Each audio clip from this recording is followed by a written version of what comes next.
हाँ जी भाई, तो फोर्थ चैप्टर के साथ में नाउ वी आर स्टार्टिंग। ठीक है, अब फोर्थ चैप्टर है क्या? कुछ नहीं है भाई, तुमको फोर्स की बात करनी है यहाँ पर। ठीक है, तो सबसे पहले तो देखो यार, यहाँ पर ये चैप्टर स्टार्ट होता है विथ मोशन। ठीक है, मोशन समझ रहे हो? मोशन समझते हो ना? बहुत सिंपल सी बात क्या है कि भैया बॉडी इज मूविंग। ठीक है, अब देखो अभी तक हमने ये सुना था कि भाई साहब एक रोड पे जो ना गाड़ी चल रही है, मतलब कि एक मान लो ऐसी रोड हो गई, इस पॉइंट को ए बोल दिया, इसको बी बोल दिया, और इस पे जो है एक कार चल रही है। भाई ignore, please ignore my drawing. ठीक है, तो यहां पर से अब तुम देख रहे हो कि ये कार चली जा रही है, तो ये एक तरीके से हो जाता था लीनियर मोशन। ठीक है, और इसी लीनियर मोशन को हम लोग ट्रांसलेशनल मोशन भी बोल देते थे। ठीक है, लेकिन अब हमने यहां पर इस चैप्टर में आके, क्लास 10th में आके एक नई ही चीज को जो ना लेकर के डिस्कवर कर लिया कि उसको तुम ऐसे देख सकते हो, कोई एक बॉडी एक पॉइंट पे फिक्स्ड है और वो गोल गोल घूम रही है। ज्यादा दिमाग नहीं चलाना है, जस्ट अपना सिर उठाओ और पंखे को घूमता हुआ देखो। अगर तुम अपने फैन को देख पा रहे हो, ठीक है, so you can see that कि वो वहां पर से ऐसे रूफ से जो ना लेकर के हिंज्ड है। ठीक है, और इधर से ये यहां पर ऐसे ऐसे घूम रहा है। ठीक है, so the one end of the fan is pivoted. ठीक है, और उसके बाद में उसके ऐसे वो लाइक गोल गोल रोटेट कर रहा है, राइट? तो वो हो जाता है तुम्हारा rotational motion when the body is pivoted at a point. समझ रहे हो? वो पाइवटेड है एट अ पॉइंट। कार चलानी आती है, स्टीयरिंग व्हील देखा, स्टीयरिंग व्हील को घुमाते हो जैसे, वो भी रोटेशनल मोशन होता है। The force applied on the body at a suitable point rotates the body about the axis passing through the pivot point. मतलब कि जैसे ये स्टीयरिंग व्हील हो गई, ठीक है, ये यहां पर से ऐसे बीच में पाइवटेड होती है जहां से तुम दबा दबा के हॉर्न बजाते हो। सो बेसिकली यहां पर तुमने देखा होगा कि जब तुम ऐसे फोर्स लगाते हो अपने हाथ से, ऐसे स्टीयरिंग मोड़ने को फोर्स लगाते हैं, तो हमने इस पॉइंट पे फोर्स लगाया जो कि टेंजेंशनली एक्ट किया, ये एफ फोर्स हमने लगा दिया। ठीक है, तो ये बॉडी को रोटेट कर देगा, ये बॉडी को क्या कर देगा? रोटेट कर देगा। और ये रोटेट होने पर इस मोशन को हम क्या बोलेंगे? इस मोशन को हम लोग बोलेंगे भैया रोटेशनल मोशन। ठीक है, तो अगर रोटेशनल मोशन समझ में आ गया, बहुत सिंपल सी चीज है, देन सी के OP in the chat obviously. ठीक है, अब यहां पर से मैंने बोला भैया ये इसमें क्या काम कर रहा है। अब देखो, ये जब हमारी बॉडी एक लीनियर पाथ में आगे बढ़ रही थी, मतलब कि ऐसे एक लीनियर पाथ था, इसमें फुटबॉल डली हुई थी, ये आगे बढ़ रही थी, तो ये तो हम बोल रहे थे कि इसमें हम फोर्स लगाते थे, ये नॉर्मली आगे बढ़ जाती थी। लेकिन रोटेशनल मोशन में ऐसा सीन नहीं होता है। यहां पर सिर्फ तो सिर्फ फोर्स नहीं है मेरे भाई। जब आप स्टीयरिंग व्हील पे इधर ऐसे, ये मान लो पाइवट है इस पॉइंट पे, ये सेंटर हो गया सर्कल का, एक तरीके से सर्कुलर बॉडी है ना, steering wheel circle size like shape में ही होता है। मैंने यहां पर से फोर्स लगाया एफ। ठीक है, अब तुम्हें क्या लगता है जो रोटेशनल मोशन हो रहा है वो क्या सिर्फ इस फोर्स एफ की वजह से हो रहा है? नहीं, यहां पर से दो चीजें काम करती हैं। क्या क्या काम करता है? एक तो ये जो फोर्स तुमने लगाया ऑब्वियसली वो भी काम कर रहा है, लेकिन क्योंकि यहां पर सेंटर से ये जो इसका शॉर्टेस्ट डिस्टेंस हुआ, जो कि ऑब्वियसली परपेंडिकुलर डिस्टेंस होगा रेडियस से, इस पॉइंट ऑफ एप्लीकेशन फोर्स का, क्या बोला मैंने? Point of application of force from the axis of rotation. ठीक है, यहां पर से ये जो परपेंडिकुलर डिस्टेंस निकला, ठीक है, इसको जब हमने मल्टीप्लाई किया, ठीक है, ये भैया क्या साइन बना दिया आपने? ये हो गया भाई साहब हमारा परपेंडिकुलर डिस्टेंस। तो ये चीज निकल के आई एम ओ एफ या फिर टॉर्क टी। ठीक है, तो ये निकल के आया हमारा टॉर्क। अच्छा भैया इसकी यूनिट क्या होगी? मैं देखो यार एकदम जो है ना तुमको स्पून फीड नहीं करने वाला हूं। ठीक है, सिंपल सी बात बताओ, फोर्स की यूनिट क्या होती है? फोर्स की यूनिट भैया न्यूटन होती है। ठीक है, उसके बाद में भैया डिस्टेंस की यूनिट क्या होती है? भैया ऐसा यूनिट मीटर होती है। ठीक है, तो ये क्या हो जाएगा भाई साहब? ये ऑब्वियसली न्यूटन मीटर हो जाएगा। ठीक है, so this is your newton metre. ठीक है, तो ये वाली चीज भी अपन को समझ में आ गई। यहां से तुम देख पा रहे होगे कि एक पॉइंट जो ना यहां पर से पी, इधर तो ये अनइवन बॉडी हो गई, अनइवन बॉडी लाइक तुम्हारे जो ना लेकर के सिलेबस में नहीं है, बच गए तुम। ठीक है, लेकिन ये फिर भी एक अनइवन बॉडी होगी, इसमें तो बहुत मुश्किल होता है कैलकुलेशन करना, लेकिन स्टिल अगर तुम देखो ये एक बॉडी है जो कि kind of a circular shape में है, थोड़ा सा अनइवन है। ठीक है, और उसके बाद में एक पाइवट पॉइंट पे ये फिक्स्ड है, और हम ऐसे कुछ यहां पर से टेंजेंशनली एक पॉइंट पे लगा के फोर्स अप्लाई करते हैं। ठीक है, आ गया समझ में? ठीक है भैया, वॉइस इज नॉट क्लियर भैया, वॉइस प्रॉब्लम, वॉइस ब्रेक।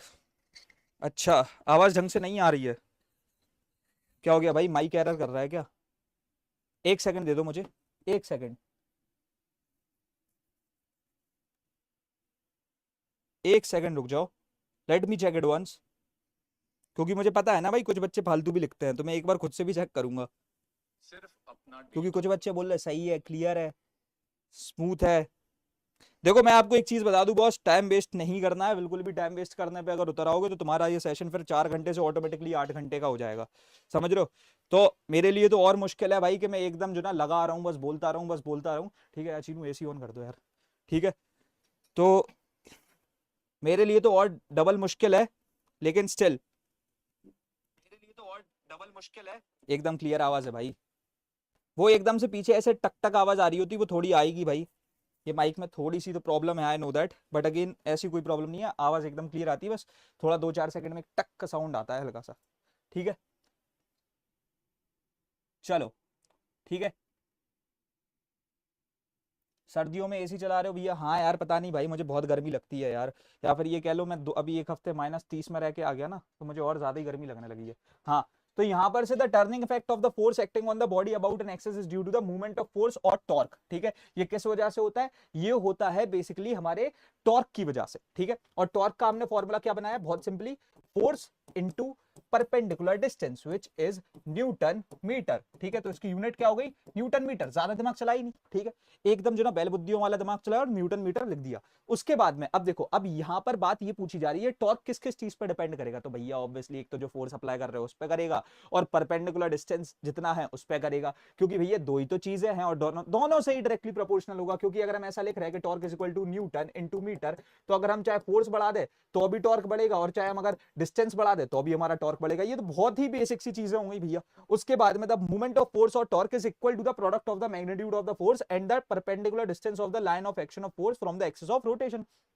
अब इसके बाद में जो नेक्स्ट चीज आती है दैट इज कि भैया ये जो मूवमेंट्स हो रहे हैं, ठीक है, ये मूवमेंट्स बेसिकली किस किस तरीके के होते हैं? अब क्योंकि देखो ऑब्वियसली एक पॉजिटिव होगा एक नेगेटिव होगा, तो मैंने बोल दिया conventionally. What I am saying is conventionally, मतलब कि अब इस पे मेरे से रीजन नहीं पूछना, लेकिन मैं तुम्हें बता दूं जो क्लॉकवाइज मूवमेंट ऑफ फोर्स होते हैं उनको हम लोग नेगेटिव कंसीडर करते हैं, और उसके बाद में जो हमारे anti clockwise movement of force होते हैं उनको हम लोग पॉजिटिव कंसीडर करते हैं। तो ये भी एक बहुत ही बेसिक सी चीज हो गई कि हम याद रख लेते कि भाई अगर क्लॉकवाइज मतलब कि 12 से 3 से 6 से 9, ठीक है, अगर ऐसा चल रहा है, ठीक है, मतलब इस तरीके से चल रहा है, तो ये क्लॉकवाइज हो गया। और वहीं अगर हमने 12 से 3 से 6 से 9 की जगह कुछ ऐसा रख दिया कि 9 से 6 बज रहा है, 6 से 3 बज रहा है, तो ये एंटी क्लॉकवाइज हो गया और ये पॉजिटिव माना जाता है, क्योंकि इसमें तो यही दो डायरेक्शंस हो सकते हैं ना, कि ऐसे घूम जाए या फिर ऐसा घूम जाए। राइट, आ गया समझ में? जल्दी से बता दो गाइस, क्लियर है? बताओ। ईयर्स आर हर्टिंग भैया, वॉइस इशू। अबे यार चिन्नू खोलना अपने में जरा, ये तो पहली बार सुन रहा है यार, वॉइस इशू भी हो रहा है। ये तो मैं पहली बार सुन रहा हूँ भाई, ये तो मैं पहली बार सुन रहा हूँ भाई।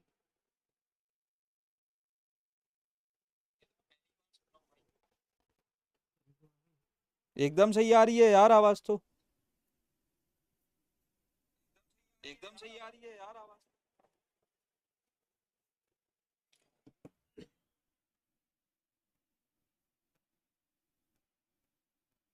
खोले रहना यार अभी तुम अपने में कम कम आवाज में, फिर बताना अगर कुछ हो तो, ठीक है।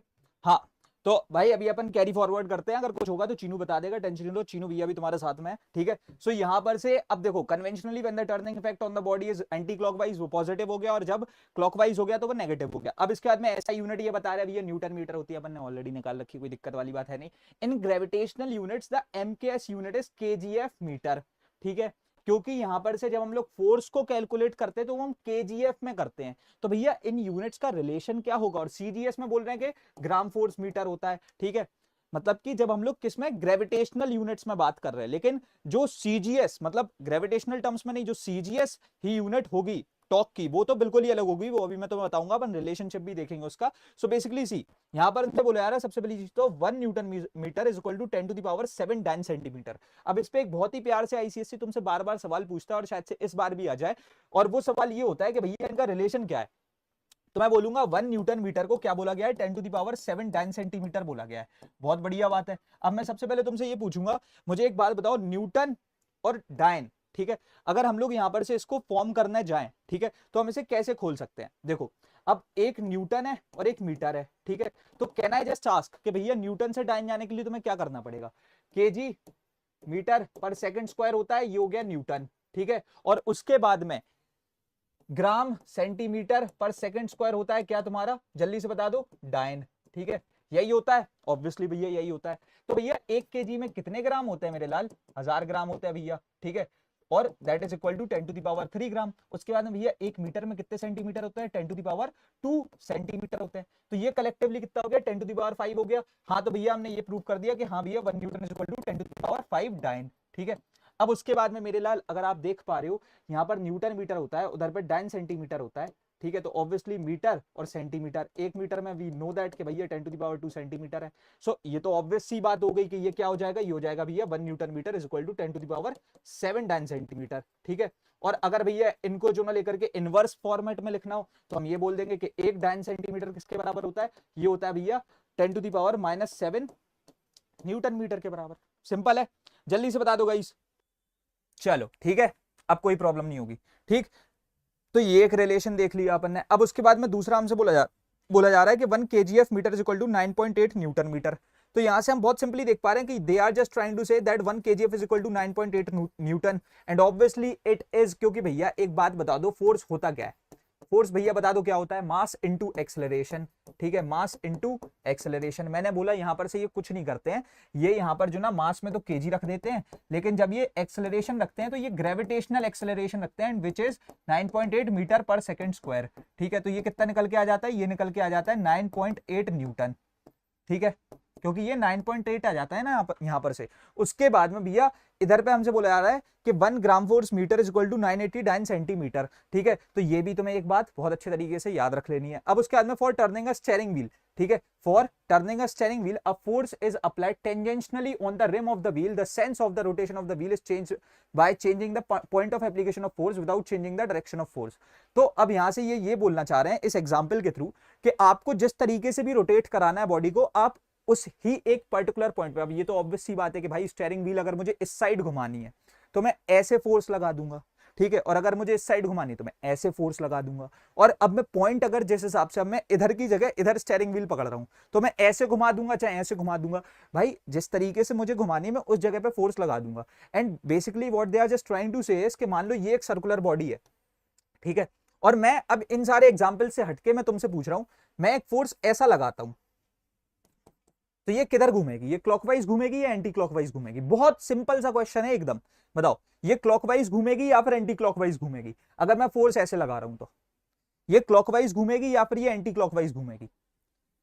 बताओ भैया, ये ऑब्वियसली 3 से 6 से 9, तो ये तो 6 से 9 की तरफ का डायरेक्शन है, तो ये कैसी घूमेगी भैया, ये तो एंटी क्लॉकवाइज घूमेगी, है ना। तो ये तो बहुत बेसिक सी चीजें होंगी, ये अपन समझ ही जाएंगे डायग्राम को देख के। ठीक है, अब उसके बाद में यहां से कुछ चीजें और आती हैं। The turning effect of a body about an axis depends not only on the magnitude of the force, but एक और चीज पे करता है, बहुत इंपॉर्टेंट बात समझ लो, कि परपेंडिकुलर डिस्टेंस पे। ठीक है, तो सेम इस पे मैं तुम्हें एक बहुत ही छोटा सा एग्जाम्पल देता हूं। लेट सपोज मेरे को जो ना लेकर के 100 न्यूटन मीटर का टॉर्क चाहिए। ठीक है, अब इसमें एक ए केस है और एक बी केस है। ए केस ये बोल रहा है कि मेरे को 10 न्यूटन का फोर्स लगाना है और 10 मीटर का मेरे पास में परपेंडिकुलर डिस्टेंस है। उसके बाद में दूसरा केस मेरे से ये बोल रहा है कि मेरे पास में 100 न्यूटन का 1 न्यूटन का फोर्स है और उसके बाद में मेरे पास 100 मीटर का जो ना लेकर के परपेंडिकुलर डिस्टेंस है। अब वैसे तो देखा जाए तो लाइक इन रियल लाइफ तो छोटे से अप्लायंस पे ये तो कहां ही पॉसिबल होगा, लेकिन स्टिल में अभी हम कैलकुलेशंस के बेसिस पे बात कर रहे हैं। तो मेरे को ये बताओ, ह्यूमन बिहेवियर के हिसाब से हमारे लिए ज्यादा क्या कन्वीनियंट है, ए या फिर बी?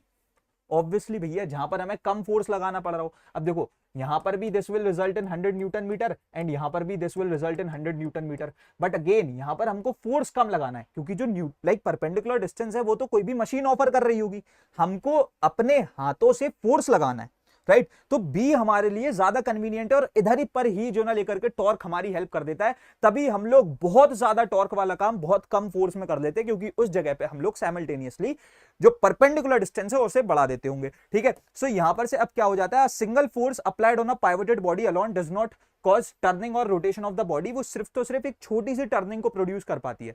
ठीक है, the turning is always produced by a pair of forces, और ये अभी अपन कपल में समझेंगे। ठीक है, लेकिन उससे ही पहले चलो ठीक है कपल पे आ गए। So such a pair of forces is called a couple. ठीक है, अगर आपको पूरी मान लो एक कंप्लीट रोटेशन करानी हो, ठीक है, कंप्लीट रोटेशन करानी है, तो वो आप कैसे कराओगे, ये बोल रहे हैं कि कपल से कराओगे। तो भैया अब ये कपल किस लाइक खेत की मूली का नाम है, तो मैंने बोला कुछ नहीं करो, एक ऐसे यूनिफॉर्म मीटर रूल रख दो। ठीक है, रख दिया, एक यूनिफॉर्म मीटर रूल हो गया। ये यहां पर इसकी 0 सेंटीमीटर की मार्किंग हो गई, ये यहां पर इसके 50 सेंटीमीटर की मार्किंग हो गई, जहां पे फलक्रम ऐड कर दिया हमने, और यहां पर ये इसके 100 सेंटीमीटर की मार्किंग हो गई। बहुत सिंपल है, इनको मैंने लेकर के नोट भी कर दिया है। कैसे, ये मेरा हो गया एक ए पॉइंट, ये हो गया बी पॉइंट, और इस पॉइंट को मैंने बोल दिया ओ। ठीक है, कोई दिक्कत है यहां तक? नहीं है। अब मैंने बोला एक काम करो, देखो ये क्या बोल रहे हैं कि पेयर ऑफ फोर्सेस क्या बनाते हैं, पेयर ऑफ फोर्सेस क्या बनाते हैं, कपल बनाते हैं। लेकिन मैं बोलूंगा सिर्फ वो नॉर्मल पेयर ऑफ फोर्सेस नहीं होते, इन पेयर ऑफ फोर्सेस की भी एक खासियत होती है। सबसे पहले तो दे आर एंटी पैरेलल, ठीक है, मतलब ये पैरेलल भी होते हैं, ठीक है, ये पैरेलल भी होते हैं, लेकिन ये कैसे होते हैं, एंटी पैरेलल होते हैं, समझ रहे हो, मतलब कैसे होते हैं, एंटी पैरेलल, मतलब like if you all see this, तो ये एक ऊपर को भाग रहा होगा, एक नीचे को भाग रहा होगा, ठीक है, ये ऐसे एंटी, ये पैरेलल तो है लेकिन ऐसे, समझ रहे हो, तो यहां पर से ये होते हैं anti parallel. Second is that की they do not act along a same line, ठीक है, do not act along a same line, ठीक है, and the third thing is they are equal. सबसे सिंपल बात कि इक्वल होता है, तो मैंने बोला चलो इसी हिसाब से रख देते हैं। यहां पर मैंने मान लो एक फोर्स ऐसा लगा दिया और मैंने एक फोर्स ऐसा लगा दिया, ठीक है, ये 5 न्यूटन का हो गया, ये 5 न्यूटन का हो गया, दोनों ही एंटी पैरेलल भी, लाइक पैरेलल भी हैं और इक्वल भी हैं, और उसके साथ साथ ये एकदम ही अपोजिट लाइंस में है, समझ रहे हो। Acting along a same line का मतलब ऐसा होता है कि एक ही पॉइंट पे आ गए दोनों, ठीक है, यहां पर ऐसे वाला केस भी नहीं है। तो अब इस केस में ये बताओ मुझे सिंपल सिंपल कैलकुलेशन क्या होगी, बताओ, तुम तो टॉर्क के हिसाब से कैलकुलेशन करो, तो मैं बोलूंगा इस वाले के लिए ये फोर्स हो गया और ये हो गया मेरा रेडियस, और इस वाले के लिए ये फोर्स हो गया और ये हो गया मेरा रेडियस, दोनों की सिंपल सिंपल कैलकुलेशन क्या होगी, इसकी हो जाएगी 5 न्यूटन इंटू AO, ठीक है, उसके बाद में इसकी क्या हो जाएगी 5 न्यूटन इंटू OB, ठीक है। अब मैं बोलता हूं दोनों को इनको ऐड कर दो, ठीक है, क्योंकि तुम एक चीज नोटिस कर पा रहे होगे कि ये वाला जो फोर्स है ये बॉडी को कैसे घुमा रहा है, बताओ, अब तुम्हें यहां पर एक मेन ट्विस्ट समझ में आएगा, ये बॉडी को कैसे घुमा रहा है, ये वाला फोर्स ऐसे घुमा रहा है, ऐसे घुमा रहा है, ऐसे, तो ये कैसे घुमा रहा है, जल्दी से बता दो, ये वाला 9 से 12 कैसे घुमा रहा है, क्लॉकवाइज घुमा रहा है, ये क्लॉकवाइज घुमा रहा है, और ये भी तो देख लो 12 से 3 से 6 घुमा रहा है, तो ये भी भैया क्लॉकवाइज घुमा रहा है। तो मैंने बोला इनको सिंपली ऐड कर देते हैं अपन, इन सारी चीजों को मैं हटा दे रहा हूं अभी यहां से, ठीक है। अब अगर इनको सिंपली तुम ऐड करोगे, ठीक है, जस्ट सिंपली ऐड देम, तो ये क्या हो जाएगा मेरा 5 Newton into AO plus 5 Newton into OB। चलो मैंने बोला भैया 5 न्यूटन को कॉमन ले लेते हैं, 5 न्यूटन AO प्लस OB, तो ये क्या हो जाएगा 5 न्यूटन AO प्लस OB, तो ये तो एग्जैक्टली देखा जाए तो AB ही है, ठीक है, तो 5 न्यूटन इंटू AB, और ये मेरा 1 था, तो ये मेरा क्या आ गया 5 न्यूटन मीटर, क्योंकि AB तो 1 मीटर था ना। तो यहां पर से ये होता है कपल, और इस तरीके से हम लोग एक कंप्लीट रोटेशन को निकालते हैं, ठीक है।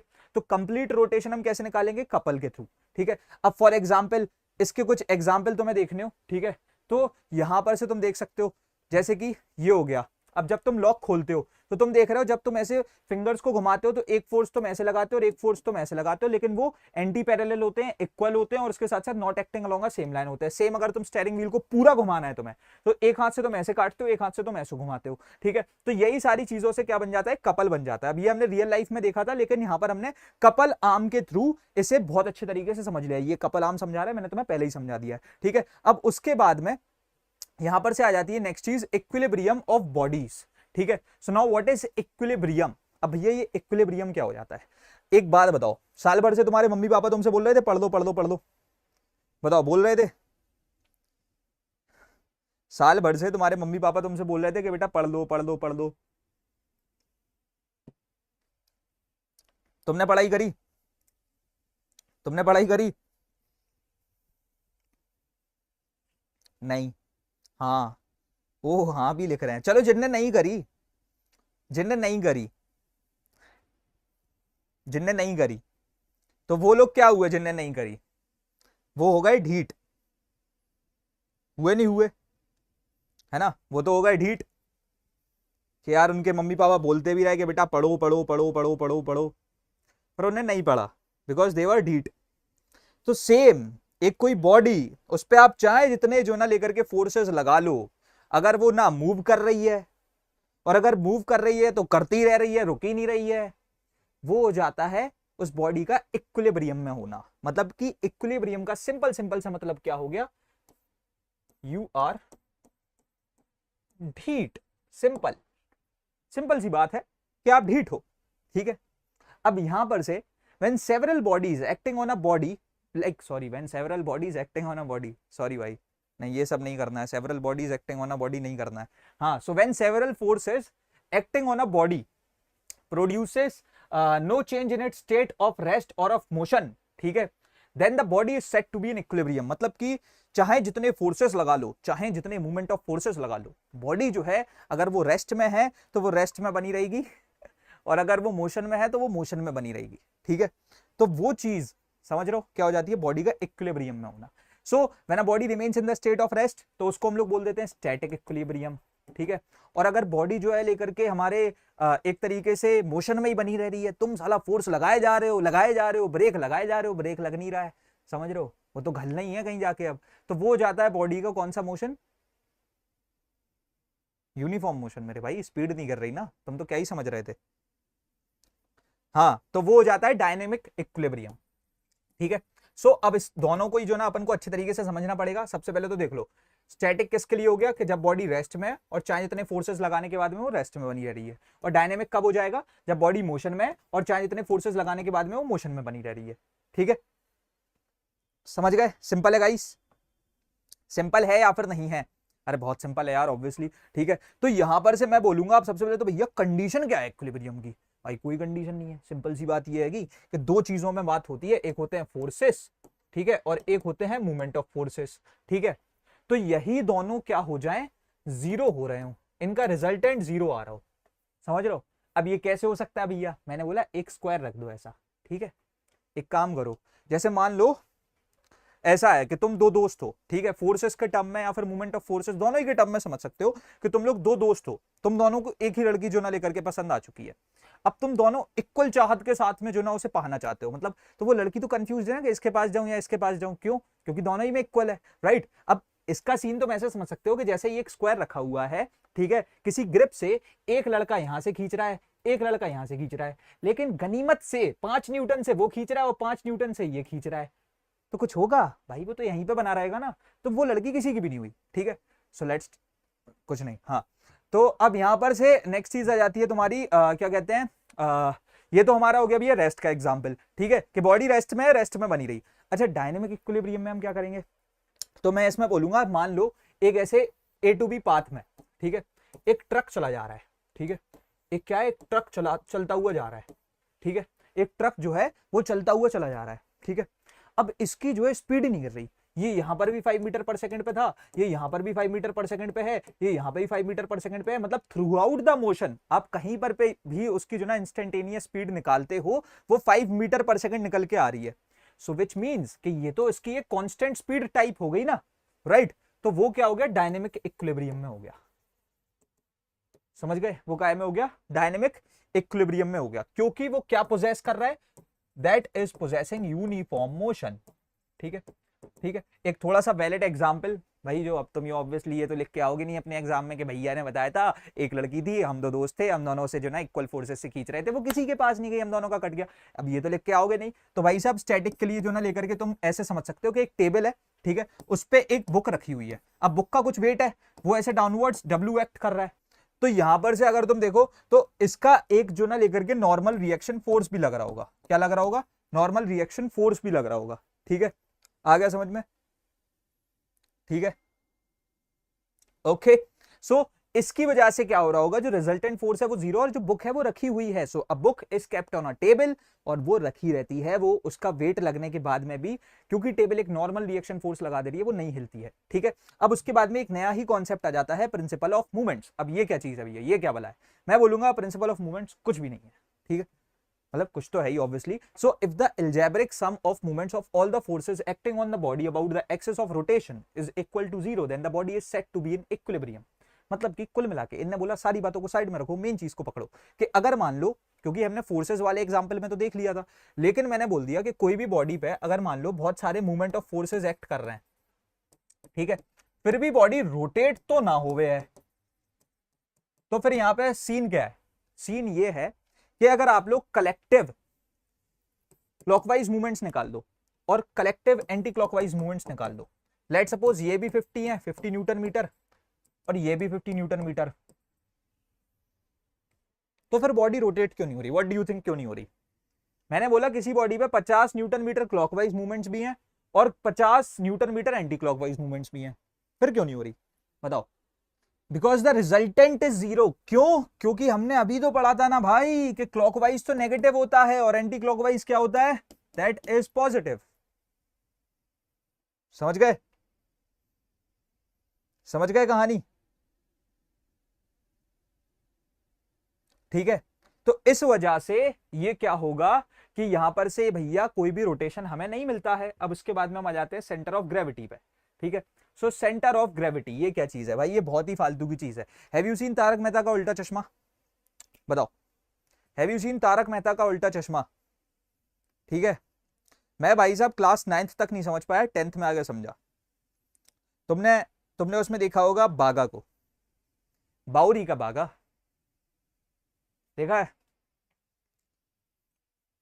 सेठ जी वाला, सेठ जी, वो ऐसे चलता था, right? So basically normal humans stands like this. मैं ऐसे खड़ा होता हूं भाई, सीधा एकदम ऐसे, ठीक है? But Bagha used to stand like this. अब ऐसा क्यों? क्योंकि भाई उसका सीओजी पॉइंट हिला हुआ था। ठीक है, तो सेंटर ऑफ ग्रेविटी पॉइंट अगर आपका हिल जाता है ना, तो आप ऐसे खड़े होने लगते हो या फिर आप ऐसे खड़े होने लगते हो। ठीक है, सो एनीथिंग इन लाइक, आप झुक भी सकते हो, आप ऐसे इकड़ भी सकते हो, anything can happen to you. तो बागा को वो इकड़ गया। ठीक है, एंड बिकॉज ऑफ व्हाट? क्योंकि उसकी बॉडी का सीओजी पॉइंट हिल गया। ठीक है, सो यहां पर से the thing is the force with which the earth attracts every particle towards its centre is known as the force of gravity. It is also known as the weight of the particle. ठीक है, अब इतनी बात बागा नहीं समझ पाया तो मैं उसे सिंपल करके समझाता हूं कि आपकी बॉडी में जितने भी कण कण कण कण जितने भी कण हैं, ठीक है, मतलब जितने भी पार्टिकल्स हैं, जितने भी कॉन्स्टिट्यूएंट्स हैं, ठीक है, वो सारों को मिला दो तो वो जिस पॉइंट पे वेट एक्ट कर रहा है ना उन सबका, the weight of all the constituent particles of the body, उन सब का कलेक्टिव वेट जिस पॉइंट पे एक्ट करता है उसको बोलता है सेंटर ऑफ ग्रेविटी पॉइंट।